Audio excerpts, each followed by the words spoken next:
Succeed in the bar business, you have to control your controllables. That means getting your food and beverage costs as low as you can without compromising your quality and service. It's a very fine line you have to walk. And today we're going to cover 5 ways you can do just that.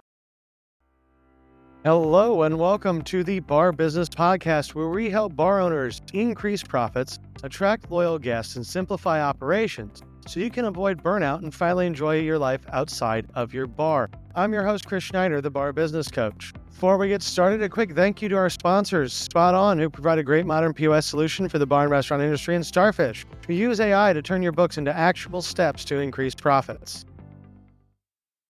Today, we're unpacking 5 strategies to help you control your food and beverage costs without sacrificing your guest experience. Now, to start with, let's put this all in context, right? Because our industry has faced a lot of issues over the last few years. When you think about bars and the greater bar and restaurant industry or hospitality industry as a whole, we're facing changing guest expectations, inflation, changes to our labor pool, increased regulation, higher minimum wage, all sorts of things are impacting our businesses. But the thing is that even in the face of all these issues, there are bars out there making 15% plus net profit. There are bars out there making 20% plus net profit.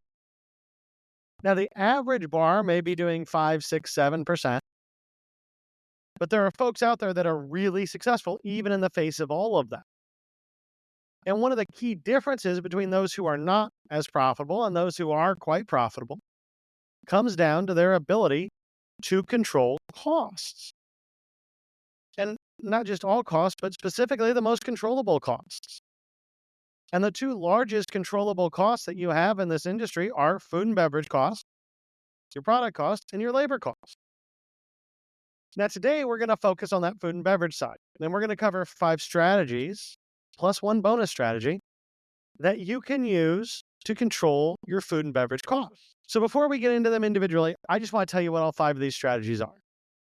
They are cross-utilizing ingredients, optimizing your portion sizes, implementing efficient inventory management, preparing items in-house, batching cocktails, and then, like I said, at the end, we'll have a bonus strategy. So let's go ahead and get started breaking these down.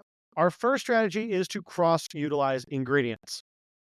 And when I say cross-utilize ingredients, I mean you should really not carry anything, especially when we're talking on the food side, that is not used in multiple dishes that you carry. And this is even true on the liquor side, which we'll touch on in a second. But with food, this is where it's most impactful. And it's more impactful with food because if you carry a bottle of Pimm's for one cocktail, that bottle of Pimm's is good for a long, long time. But a piece of chicken isn't. Chicken's going to spoil pretty quick. And so if we're looking at food where we have spoilage issues, and then we're saying, okay, what can I cross-utilize to have the biggest impact? It's going to always be your proteins. And it's your proteins because they spoil the quickest and cost the most for most bars out there. And for the purposes of this conversation, I'm not really considering your higher end food centric bar. Because in those establishments, yeah, you might bring in ingredients just for one product because you have a certain style of service you're going for. But for the rest of us, for the majority of bars out there, when we're thinking, neighborhood bars, places where people gather in large numbers that aren't all about the food, but are more about the community and coming together, you're going to have protein as your most expensive item, and you always want to cross-utilize it. So when I say cross-utilize ingredients, cross-utilize proteins, what do I mean by that? Well, one thing is you should never have a protein on your menu that is not used in at least 2 dishes. And ideally, you're going to use it in 3 or 4. So what is an example of? Well, let's say chicken breasts. So you buy in chicken breast, you have a breaded chicken sandwich, you have a grilled chicken sandwich, you have a grilled chicken entree, you have chicken strips, you have chicken tenders. All of those can come from a chicken breast. So we're buying in one style of protein and then either preparing it differently or cutting it apart, breaking it down so that we can make multiple menu items from it. Now, obviously, you want to pay some attention to expense. right? We don't want to break down a really expensive protein where maybe we could use a less expensive option. But in general, the more you can use a protein on your menu, the more different ways you can use it, the better off you are. And you're better off for two reasons here. A, we're reducing waste, both in reducing the ability for spoilage to occur, but also we're reducing waste just because there's going to be less items on hand, and that generally, when you have less things, you waste them less. That's just human nature. The other thing we're going to do here that's going to help really control our costs is we can now buy in larger quantities. I think everybody knows that a couple chicken breasts costs a heck of a lot more per pound than a case of chicken breast. And if you're going through a couple cases a week, maybe you can get even a better deal from your supplier. So there's a direct correlation between the quantity you buy in and the price you pay per unit. So we cross-utilize proteins. That's going to allow us to buy in larger quantities, reduce the opportunity for there to be spoilage.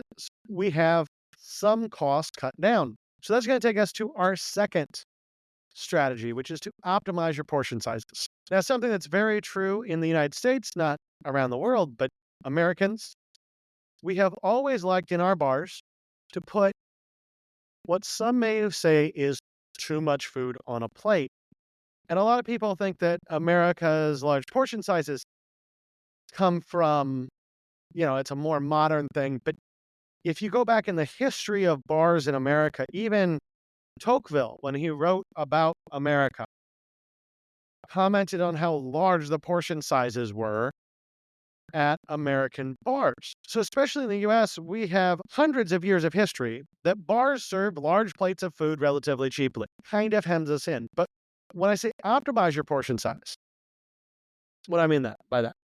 Well, two things. A, standardize it so you actually have a theoretical and an actual usage. And, when we get into the next point, which is implement efficient inventory management, if things aren't standardized, you can't implement efficient inventory management.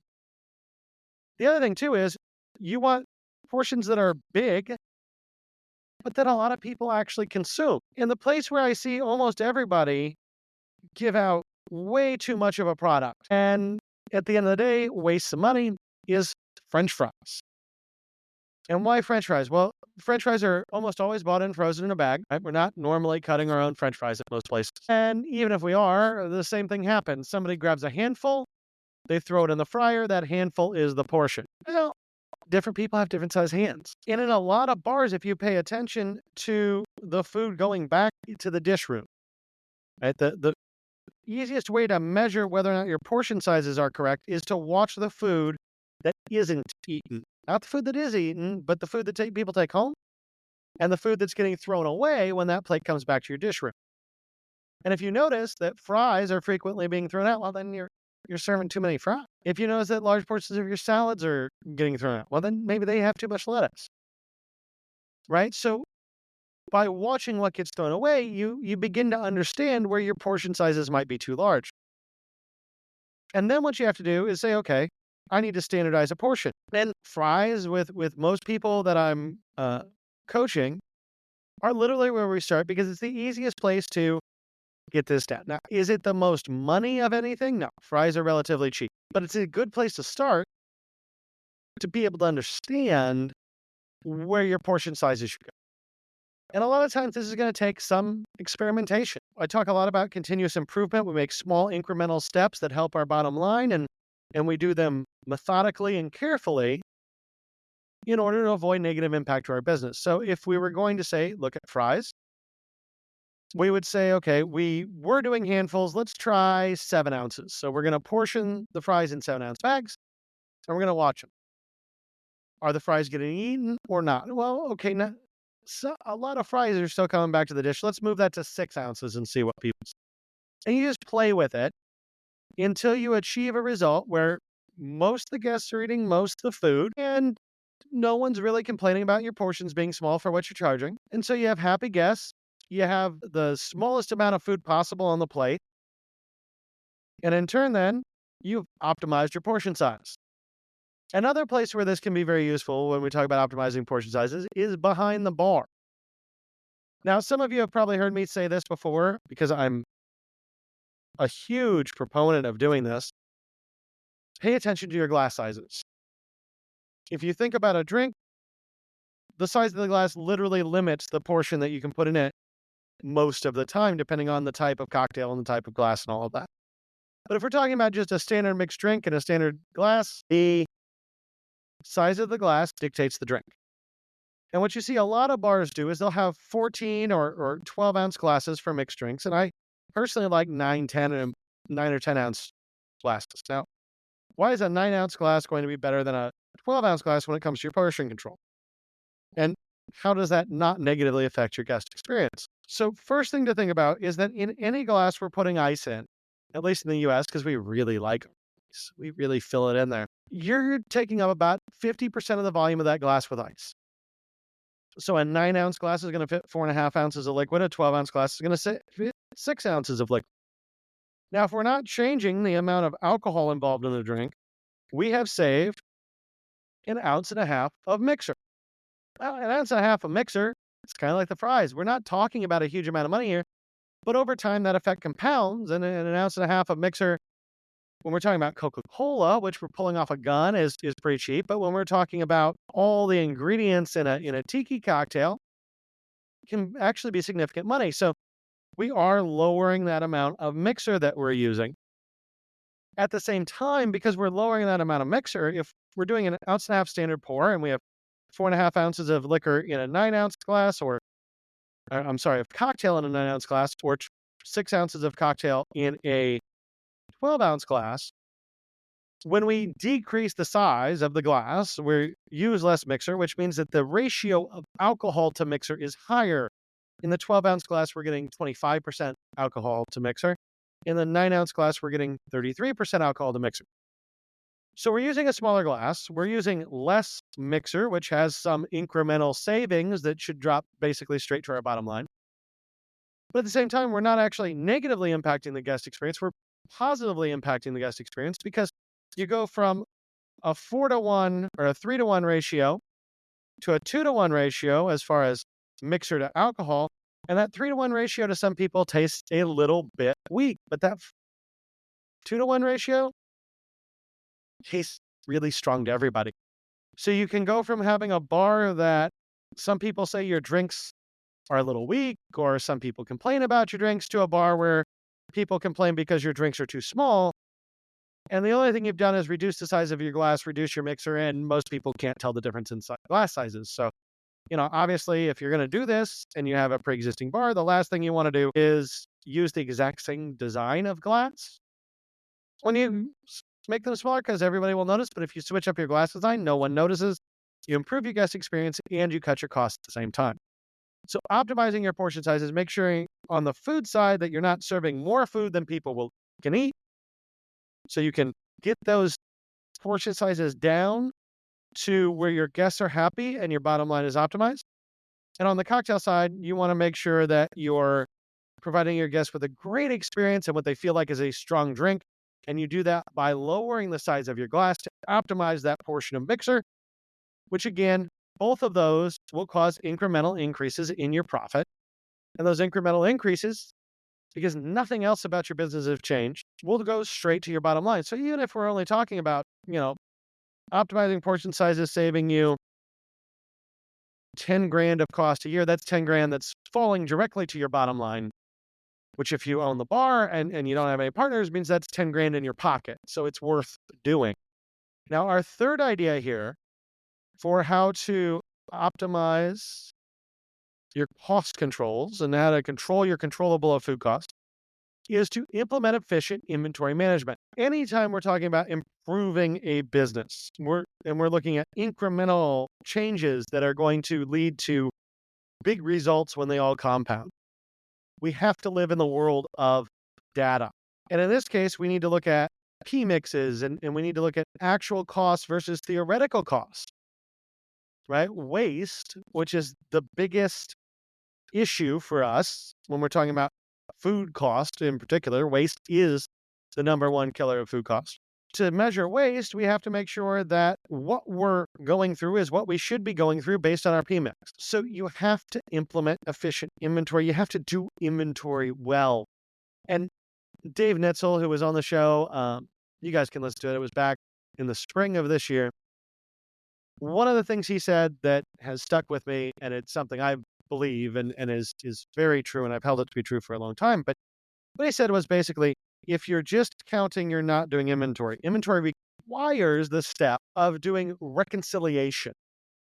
And what do I mean by reconciliation? Comparing what you used to what you should have used, which means you need to pull your P-mix. You need to understand exactly the ingredients going into each cocktail, each food item on your menu. And you need to compare what you should have used based on what you sold and what got rang in to what you actually used. Because again, if we're just counting, okay, we can make an order, but we have no clue if that number represents a good sale, a bad sale. We don't know what's going on here. So you need to implement inventory that has a reconciliation process to understand the numbers. Because without understanding the numbers, like I said, you cannot use continuous improvement. You cannot incrementally increase your business because guess what? You got nothing to measure. You have no data. So you're just kind of making shots in the dark, and maybe it's better, maybe it's not. Maybe you think you're actually improving your business, but you're not. So efficient inventory management, properly doing your inventory is required. Now, efficiency in inventory. Here's the thing. If you are not currently reconciling and all you're doing is counting and ordering, you're not doing the whole thing. So it's not going to be efficient. When you look at ways to make your inventory process more efficient, there are some options. You could outsource your inventory altogether to a company like Barmetrics. You could use a system like Margin Edge, which is going to help you understand your inventory. Additionally, Margin Edge has weights now, or has a scale system now, so you can basically do the Barmetrics type approach on your own. And so that's great. That will help you understand and improve the efficiency of your inventory. Or you can do it in Excel. I always did it in Excel. I made my own formulas and things. But make sure the way you're doing your inventory is capturing things accurately and your data is good, because efficiency, when we're talking about the whole system, means that you're getting the accurate data the fastest. So you might have to spend more time to get the accurate data, but you're not doing inventory management unless you have the data and you're comparing data sets, what you did use and what you should have used, which means you always have to do more than just count. So our fourth strategy to control F&B costs is to prepare items in-house. Now, when I say prepare items in-house, what I mean is make as much stuff from scratch as you can. Avoid using too many breaded, frozen products and too many things that are prepackaged. Now, the reason why I say that is, A, I think it should be obvious to everyone. Normally, that's more expensive.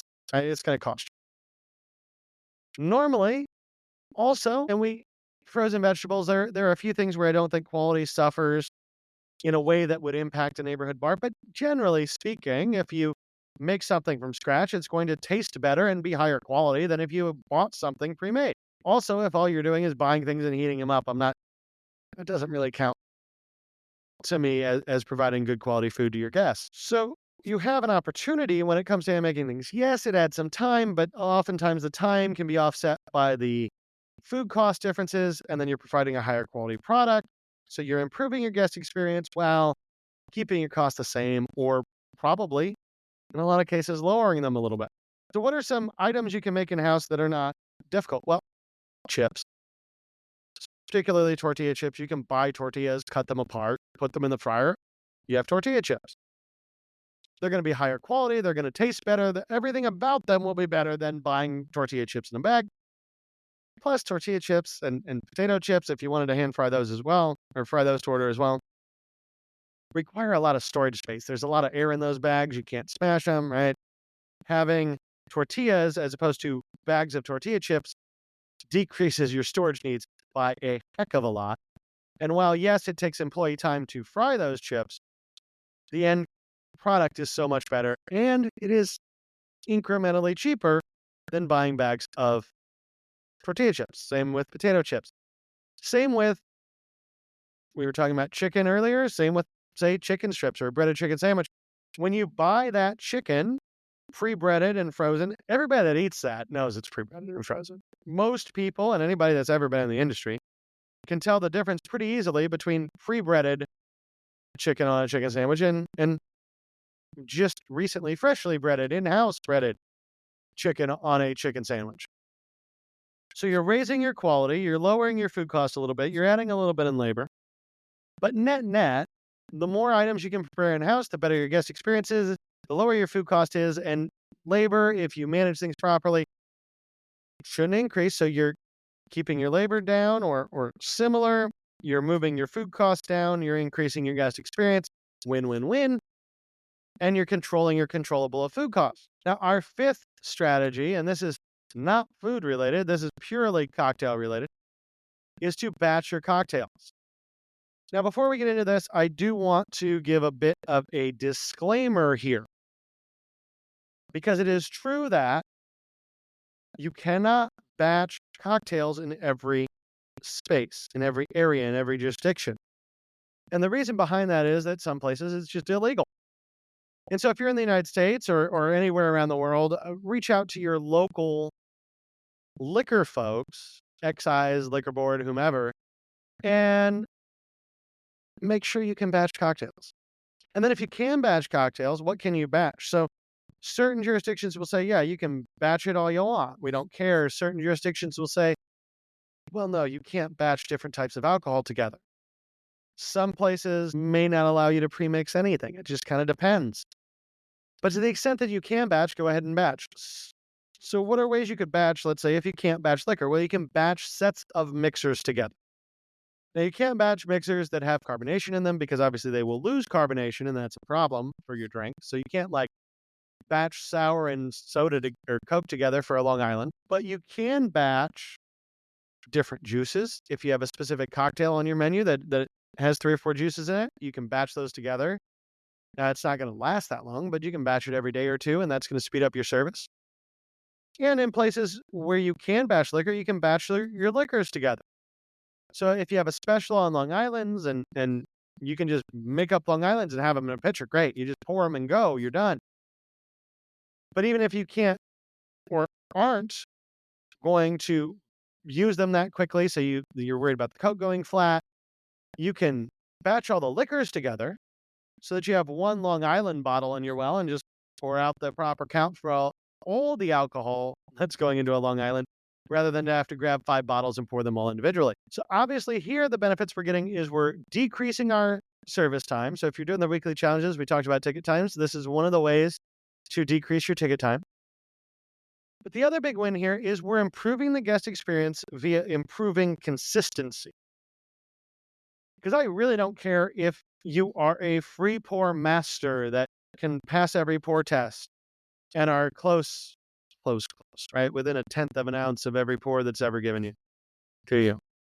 Or if you're using jiggers in your bar and everybody is measuring everything. Well, we've talked about jiggers before, but unless you're all using the same jigger, it's possible that those are totally different and that the measurements are off. It's possible that you still overpour or underpour with a jigger. So using a jigger is not a guarantee of 100% consistency. Free pouring is definitely not a guarantee of 100% consistency. Batching gets you a lot closer. So it can reduce overpours. It can also reduce underpours, but you're going to hurt your guest experience. And because you've introduced that experience, or that consistency, I should say, because you've introduced that consistency, your guest experience is going to improve because every drink they get will be the same. But like I said, before you look into batching liquor, make sure you take a look at your local laws. Now, our bonus strategy here produces incremental income by increasing food costs. And that's why it's a bonus strategy, because everything we've talked about so far is going to decrease your food costs, decrease your beverage costs. This is going to increase your food costs, to increase your beverage sales and increase your food sales in a way that generates more money than if you didn't do it. So it's a little different in that way. Now, what this strategy is essentially strategically using loss leaders, specifically food loss leaders, in order to drive business on slower nights that increase your revenue beyond the amount of the loss leader in order to generate additional profit to your bottom line. Now, that probably just sounded like a whole mess of buzzwords and finance words. So let's break this down. So a loss leader is an item that we're selling at cost or close to cost. In theory, we could be taking a loss on it. Now, that works well in retail, but in hospitality, I'll tell you right now, your loss leader, your goal should not be to lose money. Your loss leader should be set up so that you don't make or lose money on it. It's a revenue neutral. You're literally charging your guests your cost. And then you're going to put that on a slow night. So normally, if I'm talking with clients, we're talking, Monday, Tuesday, Wednesday on something like this. There's slow nights. There's not a lot of traffic. So we're going to give people a great deal on food on one of those 3 nights. And what that is going to do is encourage people to come in, drive business on those nights. And while we are giving away some food at cost, the increase in business and the other things people order are going to increase our profit above the baseline for that. Now, what is the food loss leader? What should that be? Well, it needs to be something compelling. It needs to be something that brings people in the door. It needs to be a deal as good or better than anybody else in town has on that, because that's how you're going to use it to drive all this additional business. It's also probably going to be regional based, right? If you're in the Southwest, maybe it's burritos. If you're in the Northeast, maybe it's lobster rolls. If you're in the Midwest where I am, what I would do, steak and potatoes. You give Midwestern folks a good deal on steak and potatoes, they will be there every week for it. And so I had what I called a steak night. I had a bone-in pork chop, a ribeye, prime rib, and filet available.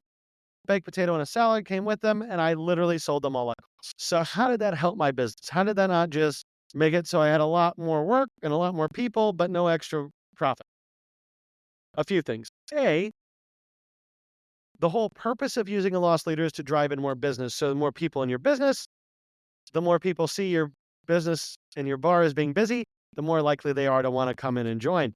B, we have this food loss leader, and we know for a fact not everybody that comes in is going to order it. So I had 4 different items on my steak night menu that were all basically at cost, and those were ordered by roughly 50% of my guests. So 50% of my guests I'm going to make no money on, but 50% of the people that come in are going to order food, and those are people that probably wouldn't have come in without the promotion. The other thing too is because all these people are eating, they're going to have 2, 3, 4 drinks. So again, they wouldn't otherwise be there except for the food special, but now they're going to have 3 or 4 drinks, and I'm going to make money on that. And to break this down into a mathematical example for you real quick, let's say I have a bar and I'm trying to increase sale on Monday nights. And just for easy math, right now I am selling $1,000 and my margin's 15%. So I made $150. So on Monday I sell 1,000, I make 150. That's my normal month. Now I introduce like this steak night type thing or a lobster roll thing or a burrito thing or a whatever works where you are thing, right? You're in Texas, maybe it's a barbecue night, whatever. You implement this, and over time it becomes popular. People realize you have a great food at a great deal, so they start flocking there on your Monday night. So now on Monday night, instead of selling $1,000, I sold $3,000. And that $3,000 was, let's say, $2,000 of that was food and $1,000 was booze. We're just going to keep this math super easy. In that $2,000 in food, like I said, 50% of the people ordered the special, and I made no money. Essentially, what I did was, instead of making $1,000, I sold $1,000 extra in food and $1,000 extra in booze. I actually sold $2,000 extra in food, but on half of it, it was at cost. So I'm only making additional profit on that extra 1,000 in food and that extra 1,000 in booze, which, assuming a 15% margin, means I went from making $150 on my Monday to profiting $450 on my Monday. I've literally tripled my profit, quadrupled my revenue, increased the number of people in my bar, given my community a great experience at a great value, helped my servers because the more volume, I need more people on shift, and they're going to make better tips because there's a bunch of people there for dinner. And so my employees are happier, my guests are happier, I'm happier, everybody wins. And I've tripled my profit on a Monday night. So let's run through these all real quick. So we had the 5 strategies plus a bonus strategy to get your food and beverage costs under control without sacrificing your quality or your service. And when you go to implement these, if you do go to implement these, one thing I don't recommend doing is don't do them all at once. Do like one a month, one strategy a month. Get your data, measure your data, make sure you should probably start by implementing efficient inventory management because that will give you the scoreboard then to use as you implement these other strategies. But do them one at a time, measure them, make sure they work, problem solve them, troubleshoot them, try to figure out ways to make them work better. But if you do 4 or 5 things at once, you don't know which is which. Maybe one's hurting you, maybe one's helping you. You don't know. So make sure you are gathering your data and analyzing your data in order to know that what you're doing is working. And then once you have that data, you'll see which strategies are working well for you, which are maybe not working for you, which are working but not that much. And the ones that are really working for you, capitalize on those. Push those until you reach the limit of how much you can max out that individual strategy. Now, just to recap, the 5 strategies were cross-utilizing ingredients, optimizing your portion sizes, implementing efficient inventory management, preparing as much as you can as far as your food items in-house, batching your cocktails, and our bonus strategy, using loss leaders strategically to increase your business and your bottom line. Now, before I go today, we do have one listener question that I want to address, and this is from a listener in Woodstock, Ontario. I am setting up my business. Can you talk about tips, tip pools, etc., and how it's divided up or ways to divide it up for front of house and back of house? Let me start with saying I'm willing to talk to about a lot of controversial things, but something I don't tend to talk about is tips. And that's because there's no good generalized answer here. If you look within, say, the United States, we have, well, in Canada, the US and Canada, we have a very different tip culture than a lot of countries out there. All right. The way we look at tips versus the way that somebody would look at tips in England or Ireland or Australia or Slovakia. I mean, in any country in the world, it's going to be different. And we have a tipping culture in the US and Canada. But the thing about that tipping culture is it's also somewhat regional in how bars and restaurants have established their norms. If you take major East Coast cities in the United States, a lot of them have gone to charging a service charge. So there's not really the need to tip afterwards. They're just kind of collecting it and charging it automatically. And then they're breaking that up and distributing it to people, front of house, back of house, what have you. And so that system works well in New York. But if you tried to come to where I am in Indiana and implement a system like that, the people would look at you like you were crazy because most bars and restaurants here are a lot more, for lack of a better way to put it, eat what you kill. You get your tips, you keep your tips. You may have to tip out. So you might, throw 3% of your liquor sales to the bartender or something like that. The culture for tipping and tip pools and how tips get handled in restaurants is way different in Indiana than New York.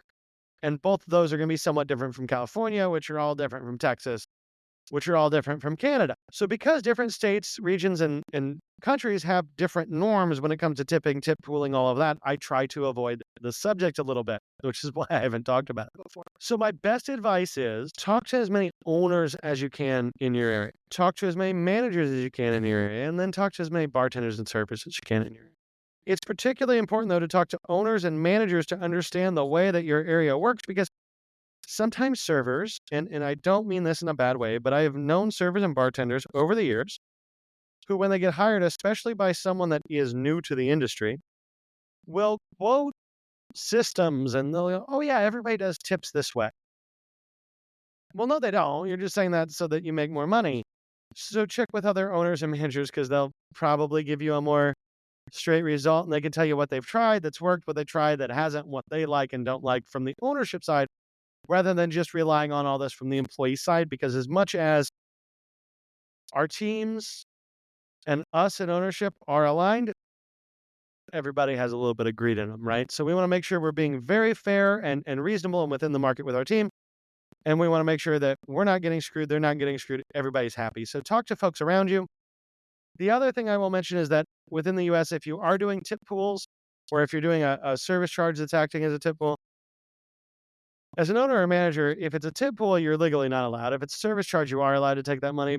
Ethically, I think that's wrong. Owners and managers should not be involved in your tip pools, ever, in my opinion, just from an ethical standpoint. And the only time, well, a manager or an owner is allowed to take tips is outside of a tip pool.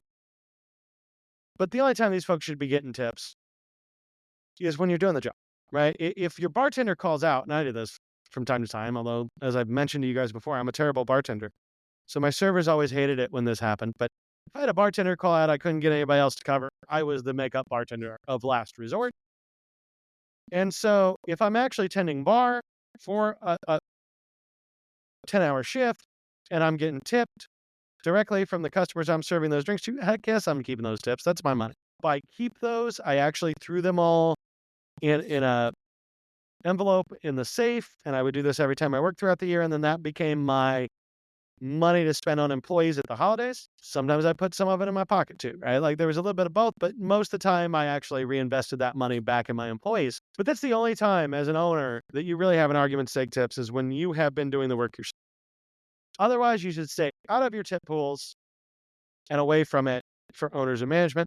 And again, I have no solid advice about tips, tip pools, etc., because it is regionally specific. So you need to talk to people about it who work in your same market, who understand what that market's history is and what they expect, can give you the real information. Because something else that's really true, especially in areas with lower population, there might be a city 20 miles away, 30 miles away, and the way that tips are handled in the city versus the way that tips are handled outside the city could be totally different. So make sure you understand your local market on it.